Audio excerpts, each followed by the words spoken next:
Sabi nila yung Sianya daw ay forever and always. Tapos yung Arios daw ay immortal.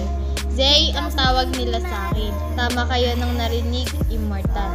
May kapangyarihan, malakas at hindi namamatay. Marami na akong napatay, di ko na nga mabilang. Pabilang na doon ang mga magulang ko.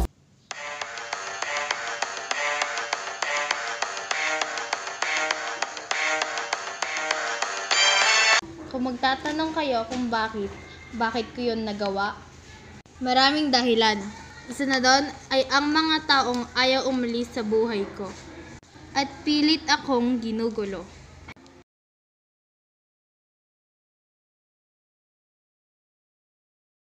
Tapos paniniwalain ka sa hindi totoo at mga taong peke.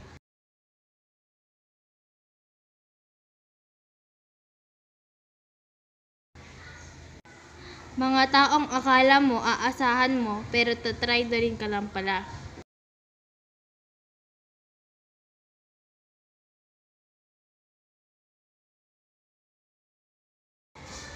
Mamahalin ka kahit hindi naman totoo.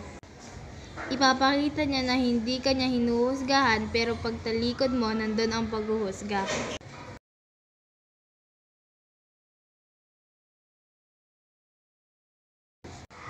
Ipagkakalat ang mga bagay na hindi naman totoo.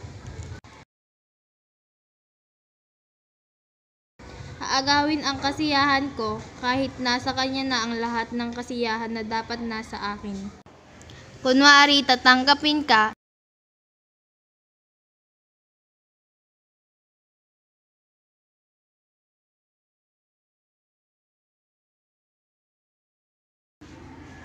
sasabihin na gagawan siya ng paraan mabuhay lang ako. Makaalis sa impyernong buhay na to.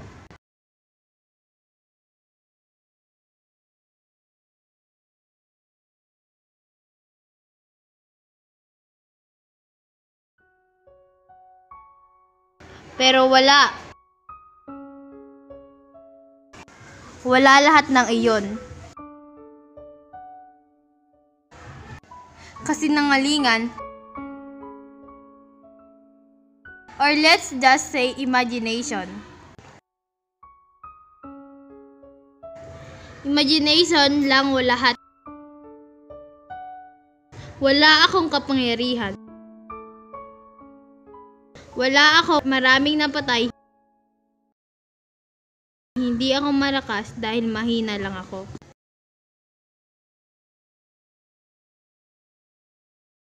Pero ang totoo sa mga sinasabi ko ay yung may napatay ako.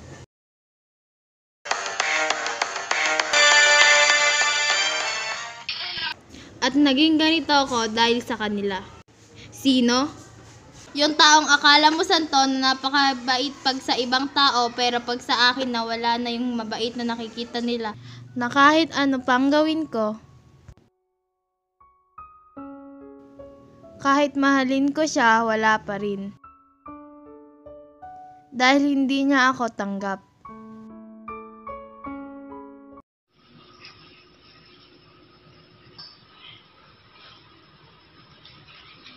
Mommy, I have something for you. Happy birthday!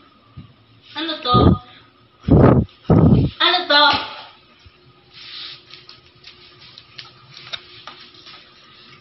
Na kahit may ibang nakakakita, kakagalitan niya pa rin ako. Na kahit sa simpleng pagsasalita ko, nagagalit siya.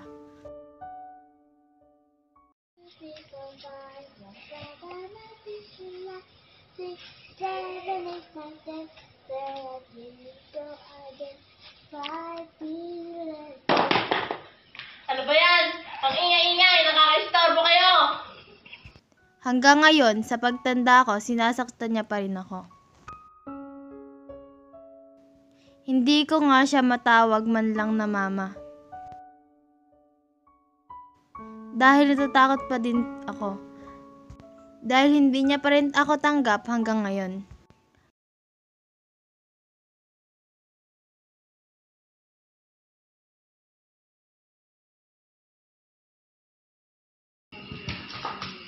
Wala kang kwentang anak! Hindi naman ako magiging walang kwentang anak kung wala kayong kwentang magulang! At naging ganito ako dahil sa taong peke. Mga taong akala mo, aasahan mo, pero tatry na rin ka lang pala. Tapos paniniwalain ka sa hindi totoo.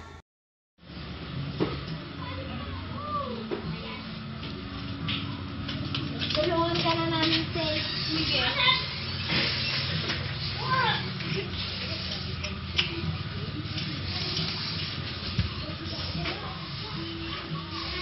Ay, sorry. Okay lang. Kuhanan na kami. Sige, baka haponin pa kayo.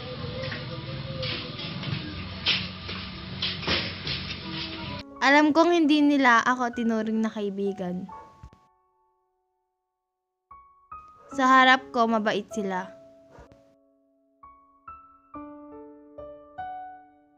Pero kabaligtaran pag talikod ko. Alam niyo ba, parang nababaliw na si Say. Kasi minsan nakikita ko siya parang may kinakausap siya pero wala naman siyang kasama. Oo nga, parang lang. Speaking of... Hi, Say. Hi. Pero tanggap ko kasi totoo naman lahat ng sinasabi nila pag hindi nila ako kasama. Pero di ko man din gusto na maging ganon ako.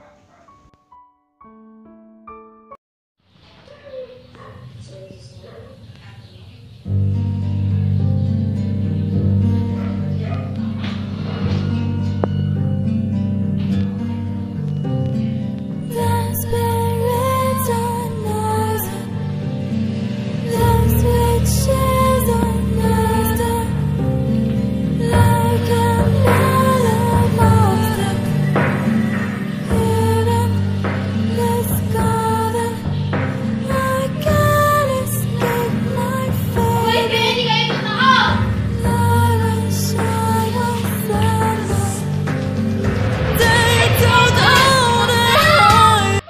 Dahil sa akin, may kaibigan ako na nag-aaway na. Simon, nagigilty na ako sa mga ginagawa natin kay Say. Ano, nagigilty ka na? Oo! Eh, totoo naman ah. Gusto ko na mag-sorry sa kanya. Gusto ko nang bawiin lahat na sinabi kong mali tungkol sa kanya. Ano, nagiging katulad na pala? Bahala ka dyan. Ano? Magsasorry ka pa ba sa kanya? Oo. Bakit kung sorry? Kasi nga. Yung dating kaibigan ko.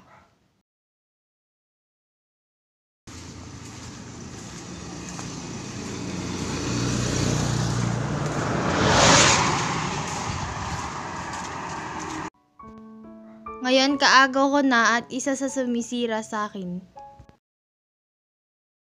Hoy, mga agong ang babae ka. Akala ko pa naman mapagkakatiwalaan kita. Bakit kasalanan ko bang na-fall sa akin si Rigard? Iniwan ka? Napaul, baka naman kasi inahas mo. Ako, ahas?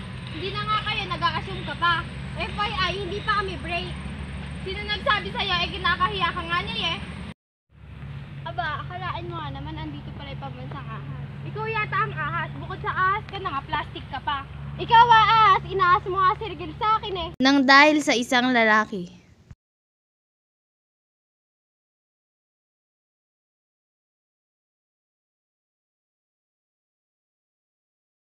Rigel, ano sinasabi sa akin ni Zay na napapol ka na lang sa kanya? Akala ko ba ako na? Ang sakit palang malaman na yung tinuturing kong magulang, hindi mo pala totoong magulang. Hoy, Beth, alam mo ba may chika ako sa'yo? Ano yun? Alam mo bang ampun lang yan? Sino yun? Yan si Faye. Di ba kapatid mo siya? Akala ko nga doon ang una, pero hindi pala. Narinig ko kasi si Mami at yung nurse. Pinag-uusapan silang dalawa ni Kira. Napagpalit daw silang dalawa, kaya pala ganyan kayo sa kanya. Buti nga. Ampun lang pala, kaya yabang-yabang.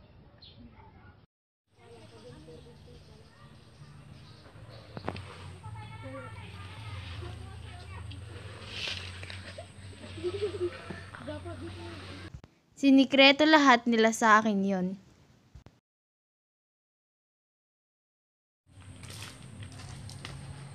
Ate! Ate! Totoo ba ang narinig ko na ampun lang ako? Oo, tama ka. Ampun ka lang. Masakit palang malaman na hindi niya ako kapatid. At hindi ko siya magulang.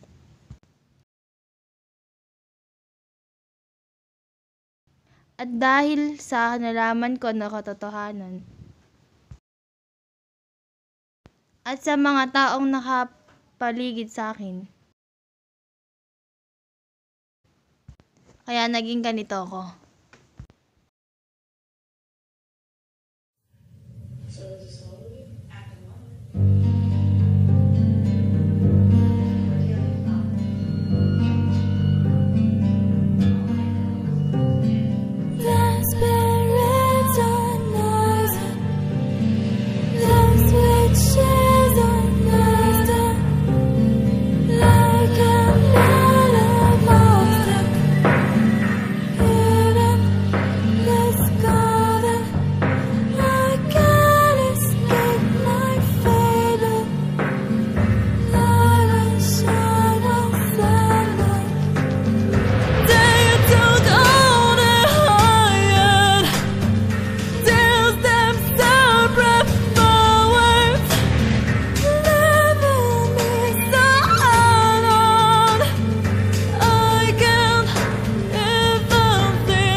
Nagdusa ako ng maraming panahon sa sakit, hirap at pagdudusa sa sarili kong magulang. Nakakatawa no, sa sarili ko pa talagang magulang. Kaya narito ako ngayon sa Hotel del Luna.